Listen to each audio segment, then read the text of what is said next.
How to truly move on after a breakup, the psychology of healing. There is no sincere path you can take in life without having your heart broken. That's what poet David Whyte once said, and he's right. Because to love is to be vulnerable, to take a chance on something without guarantees. And when it ends, whether it's a relationship, a friendship, or a dream, it shatters something inside us. But here's what we often forget. Science tells us that heartbreak isn't just an emotion, it's a neurological event. Studies show that when we go through a breakup, the brain activates the same pathways as physical pain. That's why it feels so raw, so overwhelming. And yet, in the middle of all this pain, we have two choices. Become a prisoner of our past, or use this moment as a transformation. This is the psychology of moving on. Why breakups feel like survival threats? Let's get scientific for a moment.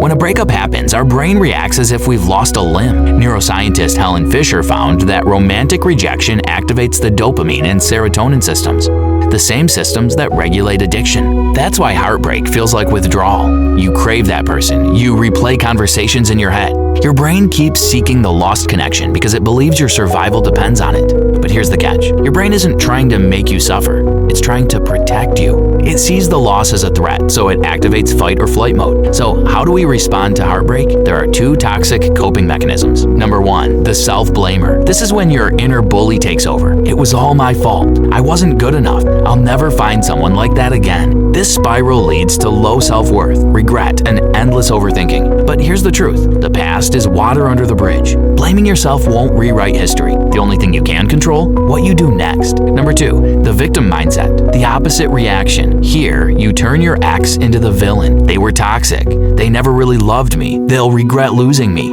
While this feels good in the moment, it traps you in resentment. The more you label them as evil, the more you label yourself as the victim. And victims don't grow. Victims stay stuck as the message from the universe remains unread. No one ever solved hatred with hate. Psychology tip. Research in cognitive reframing shows that the way you interpret an event changes how you process it. If you see your breakup as a tragic betrayal, you'll stay in pain. But if you see it as a learning experience, you create space for healing. Don't you ever waste a suffering. The only way to truly move on is to wish the other person to be happy and free. And letting go isn't forgetting. It's not about erasing memories or pretending it didn't matter. It's about acceptance.